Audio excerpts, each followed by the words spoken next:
Hey, welcome back to the Soccer Specialist Podcast. And today we are going to talk about one of my favorite development games that covers so much about what you need for soccer, but in an environment that allows you to work on your technical skills and everything else. I'm just going to jump in. Let's just jump in from the beginning.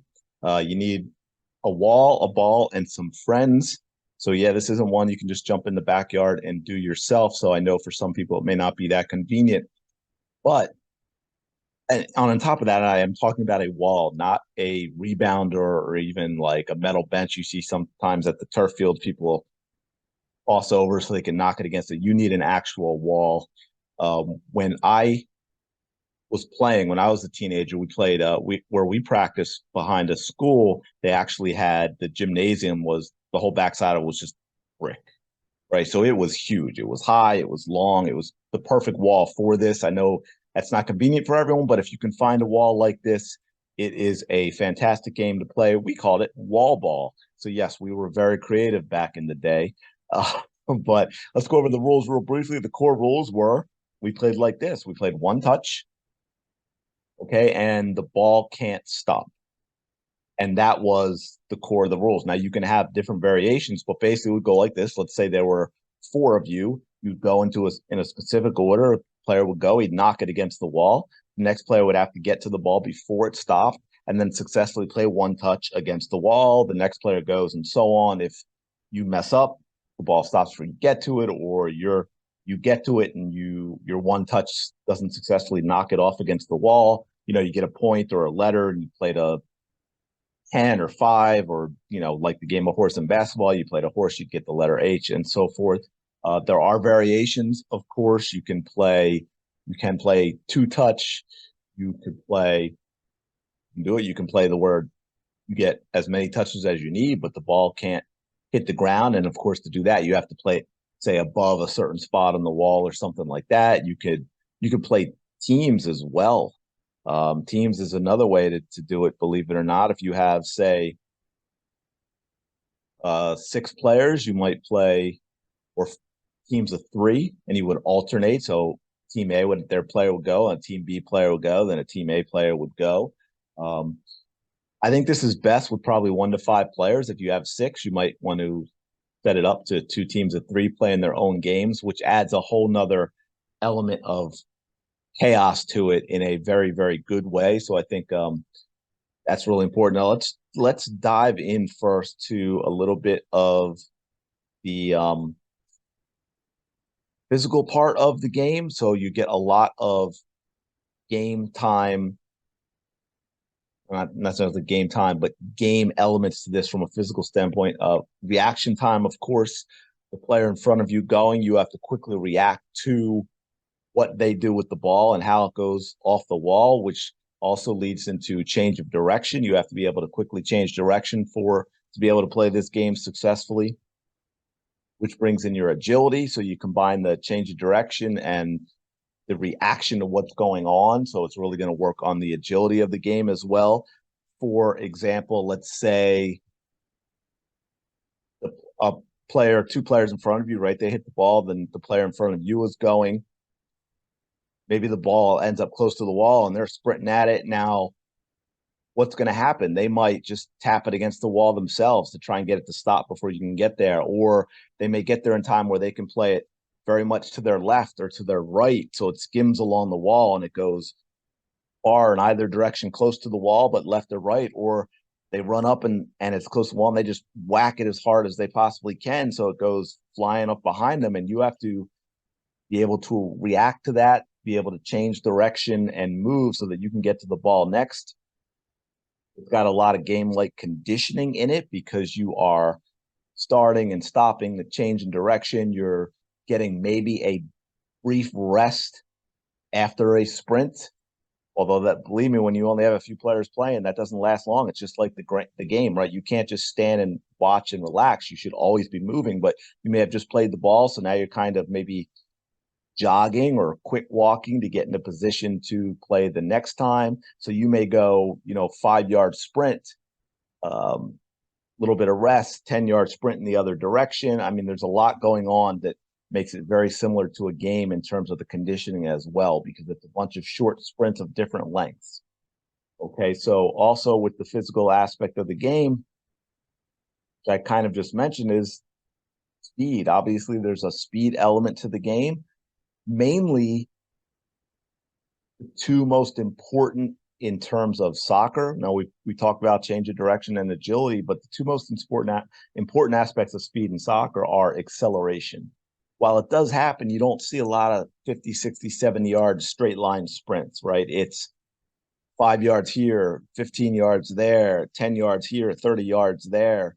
And so it's a lot of acceleration as a soccer player. Your ability to accelerate quickly, to get up to speed as quickly as possible, is a lot more important than your top end speed, which is why some players who may be fast in the 100, if they don't accelerate well, if they don't get up to speed quickly, they may look slow on the soccer field because it takes some time to get up to that top speed. And what's more important in soccer is that acceleration over 5, 10, 15, 20 yards. And then, of course, deceleration too. Example I just gave a little bit ago.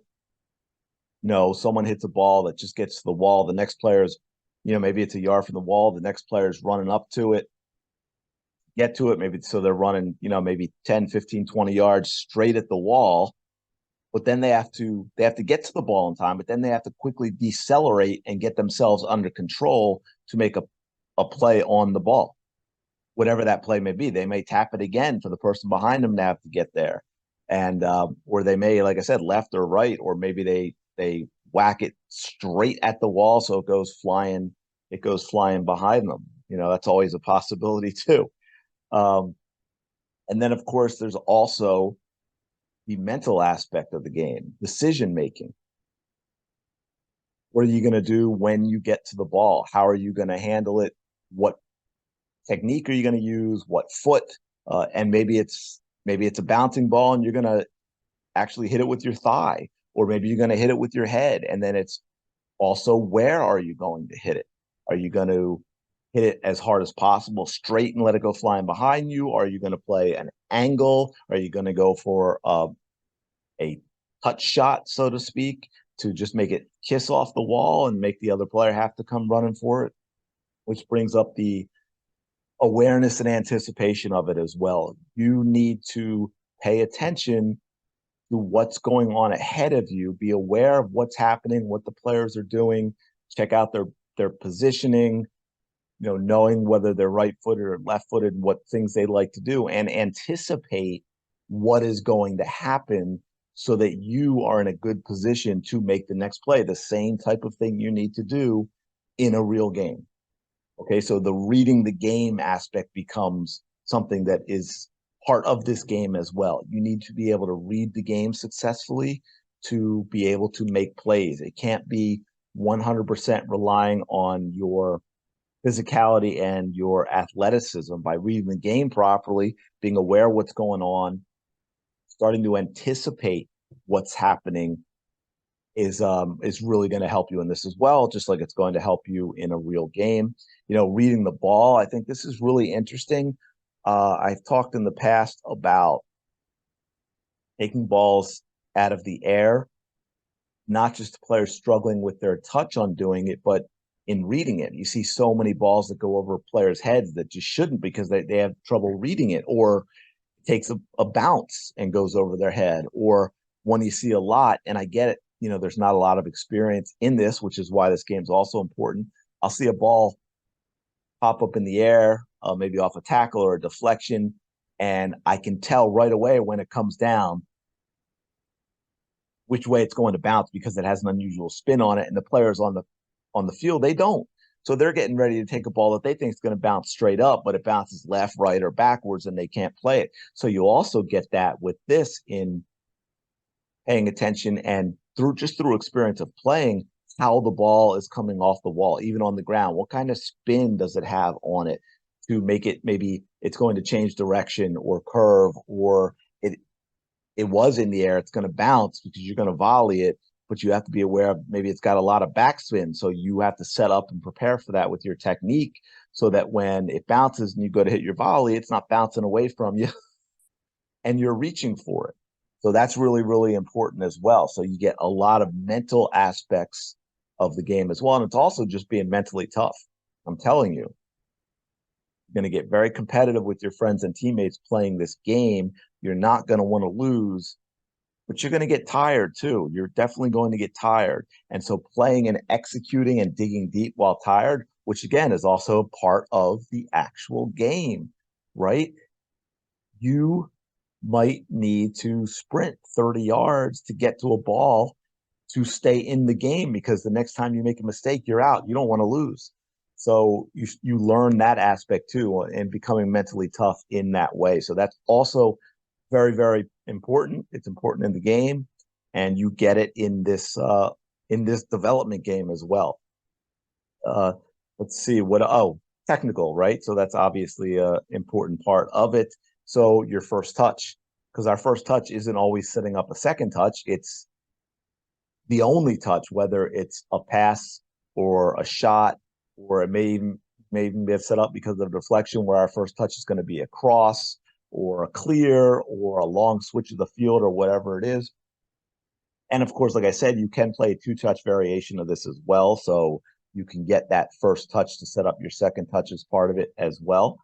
You develop both feet because you will be forced to play with the foot that you need to use to make the play.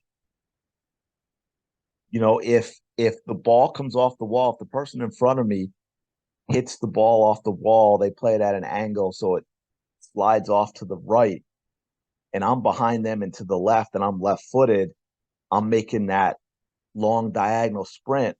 When I get there, I have to play the ball with my right foot. I mean, there's no way to play it with my left and stay in it, right? So you're going to get used to playing with both feet for sure.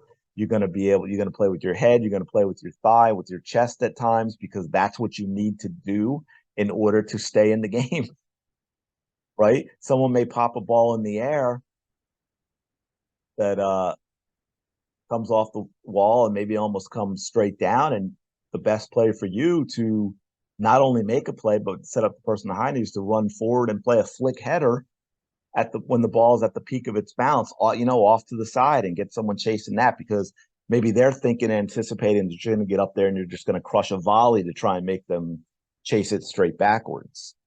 So, and ball striking, this goes back to both feet, but also ball striking in terms of what part of the foot you're using, whether you're going for pace, like you may take a ball that you get a nice setup where it's 5 yards from the wall and you can actually approach it perfectly to just drive it with the laces as hard as you can so it goes flying on behind you. So now the player behind you is running straight away from the wall towards the ball rolling, and now they're in a difficult situation. They're going to have to learn to either be fast enough to get past the ball at an angle to come back at it and then drive a long ball, right? So then they're getting that technique. They might chase it down quickly enough where they get ahead of it and they actually just crush it. They're facing away from the wall and they just whack it with their heel, right? Things like that. You may get a situation where someone leaves it, hits a nice touch shot, it barely comes off the wall. In order to get to it before it stops, you're running full speed acceleration. So there's that physical aspect. And you might actually have to do a toe poke to be able to make a play because you can't get it properly to hit it with the inside of your foot or hit it with the laces until you may toe poke it. Because again, this is why I hate coaches that say to never do something. You may have young players, they toe a lot because that's the only way they can get power. And a lot of coaches, to get them out of it and trying to teach them with laces and all that, they tell them never to use their toe. But that's not really accurate. There are times when the toe poke is the only play you have. But, you're going to find times where you're going to flick it with the outside of your foot or you're going to chip it, to try and because you're also you're trying to fake out the next person too. You may see a ball that's short that you're running for, and you may try and make it look like you're going to play it, kiss it off the wall almost laterally to the left, but you want to go to the right with it. So there's so many different aspects of the game. That's what I say in terms of a game that doesn't actually have live defense. I don't know if there's a game that gets more out of this physical, mental, and technical. And creativity as well, which I almost forgot about, which I kind of just covered in all the things I just said. You get really creative in how you strike a ball and how you try and deceive the teammate, the player behind you in terms of how you hit it off the wall, where you decide to hit it off the wall, and things like that. I mean, you don't get dribbling and you don't technically get finishing because there's no goal, but you still get a lot of ball striking and you're doing it at pace too. That's the other thing, right? Because it's such a quick game and the ball can't stop. So unlike technical drills like passing patterns and things like that that you go through in team sessions, this even though there's no defense, you're still having to do it at a pace because if you don't get to the ball before it stops and make the strike, you're out, right? You lost a point or a letter or whatever it is, and you're in a lot of trouble.